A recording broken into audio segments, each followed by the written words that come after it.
Hello viewers, আসসালামু আলাইকুম। Welcome back to my channel. আজকে আবারও সবাইকে স্বাগতম জানাচ্ছি আমার নতুন আরও একটি রেসিপি দেখার জন্য। আজকে শেয়ার করব আলু আর আটা দিয়ে বিকেলের জন্য সবচেয়ে সহজ নাস্তা রেসিপি। সকাল বিকেলের নাস্তা কিংবা বাচ্চাদের টিফিনের জন্য এটা কিন্তু খুব কম সময়ে অল্প উপকরণে তৈরি করে নেওয়া যাবে। এই নাস্তাটা খেতে হবে অনেক বেশি টেস্টি। যাকে খাওয়াবেন সে আবারও রিকোয়েস্ট করবে এটা বানানোর জন্য। তাই ভিডিওটি প্রথম থেকে শেষ পর্যন্ত দেখতে থাকুন, আশা করছি অনেক ভালো লাগবে। ভালো লাগলে প্লিজ একটি লাইক দিয়ে চ্যানেলটিকে সাবস্ক্রাইব করে দিবেন আর পাশে থাকা বেল আইকনটি প্রেস করে দিতে পারেন যেন পরবর্তী ভিডিও নোটিফিকেশন সবার আগে পৌঁছে যায়। তাহলে চলুন দেখে নেওয়া যাক লোভনীয় স্বাদের আজকের নাস্তাগুলো কিভাবে তৈরি করছি। ফার্স্টে নাস্তাগুলো তৈরি করার জন্য আমাদের একটা ডো তৈরি করে নিতে হবে। তার জন্য এখানে দেখুন একটা মিক্সিং বোল নিয়েছি। এখন এই মিক্সিং বোলটাতে নিয়ে নিচ্ছি 2 কাপ পরিমাণ আটা। নাস্তাগুলো তৈরি করার ক্ষেত্রে আপনারা কিন্তু এখানে আটার পরিবর্তে ময়দাটাও নিতে পারেন। আমার হাতের কাছে আটা ছিল তাই আমি আটা দিয়ে আজকের নাস্তাগুলো তৈরি করে নিব। দেখতেই পাচ্ছেন আটাটা মিক্সিং বোলে নিয়ে নেওয়া হয়ে গিয়েছে। এখন আমি এর মধ্যে অ্যাড করে দিচ্ছি 1 টেবিল চামচ চিনি। তারপর এর মধ্যে আমি অ্যাড করে দিচ্ছি 1/2 চা চামচ লবণ। তারপর দিয়ে দিচ্ছি 2 টেবিল চামচ রান্নার তেল। দেখতেই পাচ্ছেন সবকিছু উপকরণ আমার অ্যাড করা হয়ে গিয়েছে। এখন আমি আটার মধ্যে সবকিছু উপকরণ খুব ভালোভাবে হাত দিয়ে মিশিয়ে নেব। আটার এই ময়ামটা কিন্তু আমাদের একটু সময় নিয়ে দিতে হবে। আটার ময়ামটা যত ভালো হবে নাস্তাগুলো খেতেও কিন্তু ততটাই খাস্তা হবে। তাই একটু সময় নিয়ে আটার এই ময়ামটা দিয়ে নিতে হবে। কিভাবে বুঝবেন আটার ময়ামটা আমাদের খুব ভালোভাবে দেওয়া হয়েছে? মেশাতে মেশাতে যখন এরকম মুষ্টি করলে দলা পাকিয়ে যাবে, আবার খুব সহজে গুড়মুড়িয়ে ভেঙে যাবে, তখনই বুঝতে হবে আটার ময়ামটা আমাদের একদম পারফেক্টভাবে দেওয়া হয়েছে। এখন এর মধ্যে আমি পানি অ্যাড করে একটা ডো তৈরি করব। পানিটা একবারে দেওয়া যাবে না, অল্প অল্প করে অ্যাড করতে হবে আর এই ডোটাকে তৈরি করে নিতে হবে। প্রথমেই বেশি পরিমাণ পানি অ্যাড করে ফেললে ডোটা কিন্তু লুজ হয়ে যাওয়ার সম্ভাবনা থাকবে। বন্ধুরা, সকাল বিকেলের নাস্তায় তো আমরা অনেক ধরনের নাস্তায় তৈরি করে থাকি। একদিন আলু ও ডিম দিয়ে আজকের নাস্তাগুলো তৈরি করে দেখতে পারেন। আশা করছি এই নাস্তাটির স্বাদ মুখে লেগে থাকবে। আর বাচ্চাদের টিফিনে যদি এগুলো বানিয়ে দেওয়া হয় দেখবেন বাচ্চারা চেটেপুটে টিফিন শেষ করে চলে আসবে। যাকে খাওয়াবেন সেই কিন্তু দ্বিতীয়বার রিকোয়েস্ট করবে এগুলো বানানোর জন্য। বন্ধুরা, যারা আমার এই ভিডিওটি দেখছেন প্লিজ একটি লাইক দিয়ে চ্যানেলটিকে সাবস্ক্রাইব করে দিবেন। আর যারা ফেসবুক পেজ থেকে দেখছেন প্লিজ একটি ফলো দিয়ে দিবেন। অনেকেই আছেন ভিডিও দেখেন কিন্তু লাইক দেন না, প্লিজ একটি লাইক দিয়ে দিবেন। বন্ধুরা, দেখতেই পাচ্ছেন আমি 5 থেকে 7 মিনিট ডোটাকে অনবরত মধ্যে সফট একটা ডো তৈরি করে নিয়ে। এখন এই ডোটাকে আমাদের রেস্টে রাখতে হবে। তার জন্য একটা ঢাকনা দিয়ে রেস্টে রেখে দিচ্ছি 10 মিনিটের জন্য। আর এই সময়ের মধ্যে আমরা নাস্তার জন্য একটা পুর তৈরি করে নিব। তার জন্য এখানে দেখুন একটা ছোট্ট বাটিতে আমি 2টা মিডিয়াম সাইজের ডিম ভেঙে নিচ্ছি।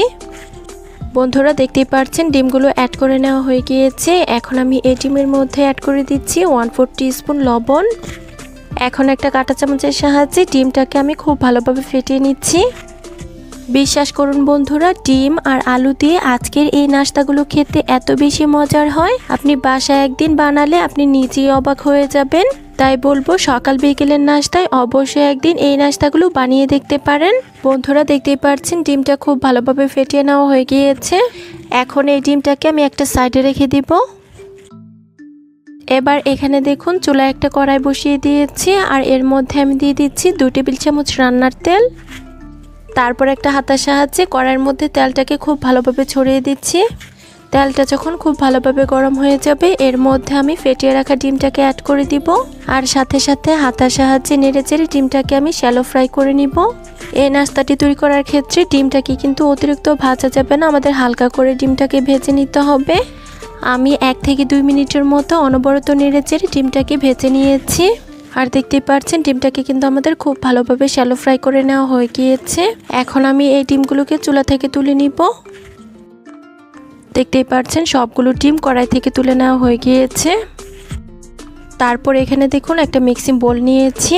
এখন এই মিক্সিং বোলটাতে আমি নিয়ে নিচ্ছি 2টা সিদ্ধ করা আলু। তারপর একটা কাঁটা চামচের সাহায্যে এই আলুগুলোকে আমি খুব ভালোভাবে ম্যাশ করে নিচ্ছি। আলুগুলো ম্যাশ করার ক্ষেত্রে আমাদের কিন্তু অবশ্যই খেয়াল রাখতে হবে এর মধ্যে যেন কোনো প্রকার বড় টুকরো না থাকে। বন্ধুরা, দেখতেই পাচ্ছেন আলুগুলো আমাদের খুব ভালোভাবে ম্যাশ করে নেওয়া হয়ে গিয়েছে। এখন এই আলুগুলোকে আমি মিক্সিং বোলের একটা সাইড করে নিচ্ছি। তারপর এই মিক্সিং বোলটার সাইডে আমি নিয়ে নিচ্ছি 1 টেবিল চামচ কাঁচামরিচ কুচি। তারপর অ্যাড করে দিচ্ছি একটা মিডিয়াম সাইজের পেঁয়াজ কুচি। তারপর এর মধ্যে আমি অ্যাড করে দিচ্ছি স্বাদ অনুযায়ী লবণ, দিয়ে দিচ্ছি 1/4 টিস্পুন চিলি ফ্লেক্স। তারপর অ্যাড করে দিচ্ছি 1/4 টিস্পুন গরম মশলা, আর সবশেষে আমি এখানে অ্যাড করে দিচ্ছি 1/4 টিস্পুন চাট মশলা। চাট মশলাটা এ পর্যায়ে দেওয়ার চেষ্টা করবেন, এতে করে নাস্তাগুলো খেতে কিন্তু অনেক বেশি মজার হবে। এখন আমি হাত দিয়ে এই মশলাগুলো খুব ভালোভাবে মেখে নিচ্ছি। দেখতেই পাচ্ছেন মশলাটা খুব ভালোভাবে মেখে নেওয়া হয়ে গিয়েছে। এখন আমি ম্যাশ করে নেওয়া আলুর সাথে এই মশলাগুলো খুব ভালোভাবে মেখে নিচ্ছি। আলু ভর্তার সাথে মশলাটা খুব ভালোভাবে মেখে নেওয়া হয়ে গেলে এর মধ্যে আমরা যে আগে ডিমটা ভেজে রেখেছিলাম সেগুলোকে অ্যাড করে দিব। এখন এই ডিমগুলোকেও খুব ভালোভাবে আলুর সাথে মিশিয়ে নিব। বিকেলের নাস্তা কিংবা সকালের ব্রেকফাস্টে আলু আর ডিম দিয়ে এর চেয়ে সহজ রেসিপি কিন্তু হতেই পারে না। এই নাস্তাগুলো একদিন বানালে আবারও বানাতে ইচ্ছে করবে, এতটাই মজার হয়। দেখতেই পাচ্ছেন ডিমটাও আলুর সাথে খুব ভালোভাবে মেখে নেওয়া হয়ে গিয়েছে। আর এরই মধ্যেই কিন্তু আমাদের নাস্তাগুলো তৈরি করার জন্য পুরটা একদম পারফেক্টভাবে রেডি করা হয়ে গিয়েছে। তারপর এখানে দেখুন আমরা যে আটার ডোটা তৈরি করে রেখেছিলাম এটার এখন ঢাকনাটাকে তুলে নিচ্ছি। আর দেখতেই পাচ্ছেন ডোটা কিন্তু এখন অনেকটাই সফট হয়ে গিয়েছে। এখন এই ডোটাকে আমি একটা বোর্ডের উপর নিয়ে নিব। ডোটা বোর্ডের উপর নেওয়া হয়ে গেলে এর মধ্যে আমি অল্প পরিমাণ আটা ছিটিয়ে এটাকে আমি আবারও কিছুক্ষণ মথে নিব।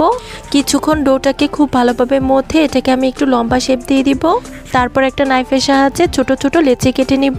বন্ধুরা দেখতেই পাচ্ছেন লেচি কেটে নেওয়া হয়ে গিয়েছে। এখন আমি এখান থেকে একটি লেচি নিয়ে এটাকে আমি বল শেপ দিয়ে দিব। বন্ধুরা দেখতেই পাচ্ছেন আমার একটি লেচির বল শেপ দেওয়া হয়ে গিয়েছে। একইভাবে আমি বাকি সবগুলো লেচির বল শেপ দিয়ে নিব। বন্ধুরা দেখুন আমার সবগুলো লেচির বল শেপ দেওয়া হয়ে গিয়েছে। এখন আমি এখান থেকে একটি লেচি নিয়ে নিচ্ছি। তারপর এটার মধ্যে আমি অল্প পরিমাণ আটা ছিটিয়ে একটা বেলুনের সাহায্যে বেলে ছোট্ট একটা রুটি তৈরি করে নিব। এই রুটিটা কিন্তু খুব বেশি পাতলা আবার খুব বেশি মোটা হবে না, মিডিয়াম সাইজের একটা রুটি তৈরি করে নিব। বন্ধুরা দেখতে পাচ্ছেন রুটিটা আমাদের তৈরি করে নেওয়া হয়ে গিয়েছে। এখন এই রুটিটার মধ্যে আমরা যে আগে আলু আর ডিমের পুরটা রেডি করে রেখেছিলাম সেখান থেকে কিছুটা পরিমাণ পুর অ্যাড করে নিব। তারপর রুটিটাকে এক সাইড দিয়ে মুড়িয়ে এটাকে খুব ভালোভাবে আমরা ফোল্ড করে নিব। নাস্তাগুলো বানানোর ক্ষেত্রে আমাদের কিন্তু এই ফোল্ডটা খুব ভালোভাবে করে নিতে হবে, তা না হলে কিন্তু নাস্তাগুলো তেলে দেওয়ার পর খুলে যাওয়ার সম্ভাবনা থাকবে। দেখতেই পাচ্ছেন নাস্তাটা ফোল্ড করা হয়ে গিয়েছে। এখন আমি এটাকে খুব ভালোভাবে মুড়িয়ে নিচ্ছি। মুড়িয়ে নেওয়ার পর উপরে যে অতিরিক্ত অংশটা রয়েছে এটাকে আমি বাদ দিয়ে দিব। তারপর নাস্তাটার দুটি পাশ আমি চেপে চেপে একটু গোল শেপ করে নিব। বন্ধুরা দেখতেই পাচ্ছেন আমার একটি নাস্তা তৈরি করা হয়ে গিয়েছে। এখন আমি এই নাস্তাটাকে একটা সাইডে রেখে দিব আর একইভাবে আমি বাকি সবগুলো নাস্তা তৈরি করে নিব। আলু আর ডিম দিয়ে এই নাস্তাগুলো তৈরি করা কিন্তু খুবই সহজ, যে কেউ একবার দেখলে এগুলো কিন্তু তৈরি করে নিতে পারবে। বিকেলে মুখরোচক কিছু খেতে চাইলে এই রেসিপিটা কিন্তু অবশ্যই ট্রাই করে দেখতে পারেন। বন্ধুরা দেখতেই পাচ্ছেন আমার আরও একটি নাস্তা তৈরি করে নেওয়া হয়ে গিয়েছে। এখন আমি একই প্রসেসে বাকি সবগুলো নাস্তা অফ স্ক্রিনে তৈরি করে নিব। বন্ধুরা দেখতেই পাচ্ছেন সবগুলো নাস্তা আমাদের তৈরি করে নেওয়া হয়ে গিয়েছে। এখন এই নাস্তাগুলোকে আমাদের ভেজে নিতে হবে, তাই আমি এই নাস্তাগুলোকে একটা প্লেটে তুলে নিচ্ছি। দেখতেই পাচ্ছেন বন্ধুরা সবগুলো নাস্তা আমাদের প্লেটে তুলে নেওয়া হয়ে গিয়েছে। এখন আমরা নাস্তাগুলোকে ভাজতে চলে যাব। তার জন্য এখানে দেখুন চুলা একটা প্যানে পর্যাপ্ত পরিমাণ তেল গরম করে নিয়েছি। এখন এর মধ্যে আমি একে একে নাস্তাগুলো অ্যাড করে দিচ্ছি। অতিরিক্ত গরম তেলে কিন্তু এই নাস্তাগুলো একদমই ভাজা যাবে না, তাহলে কিন্তু এগুলো পুড়ে যাওয়ার সম্ভাবনা থাকবে। তাই মিডিয়াম হিটে নাস্তাগুলোকে আমাদের ভেজে নিতে হবে। এই নাস্তাগুলো ভাজতে কিন্তু খুব বেশি তেলের প্রয়োজন হয় না, আপনারা চাইলে কিন্তু এর চেয়ে কম তেলেও নাস্তাগুলোকে ভেজে নিতে পারেন। একবারে সবগুলো নাস্তা ভাজা যাবে না, আমি দুই বেজে নাস্তাগুলোকে ভেজে নিব। নাস্তাগুলোর একটি পাশ হয়ে এলে এগুলোকে আমি একটা কাঁটা চামচের সাহায্যে উল্টে দিব।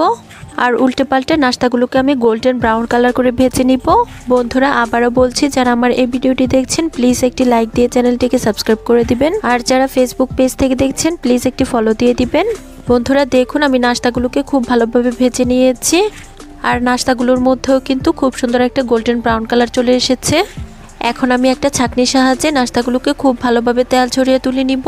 বন্ধুরা দেখতেই পাচ্ছেন সবগুলো নাস্তা আমার তেল ছড়িয়ে তুলে নেওয়া হয়ে গিয়েছে। বাকি সবগুলো নাস্তা আমি একই প্রসেসে ভেজে নিব।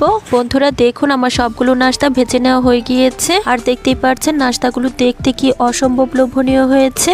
এগুলো শুধু দেখতেই লোভনীয় নয়, খেতেও হয়েছে অনেক সুস্বাদু। আমি একটি নাস্তা আপনাদের মাঝে ভেঙে দেখিয়ে দিচ্ছি ভিতরটাও কতটা খাস্তা হয়েছে। আশা করছি আমার আজকের রেসিপি সবার কাছে ভীষণ ভালো লেগেছে।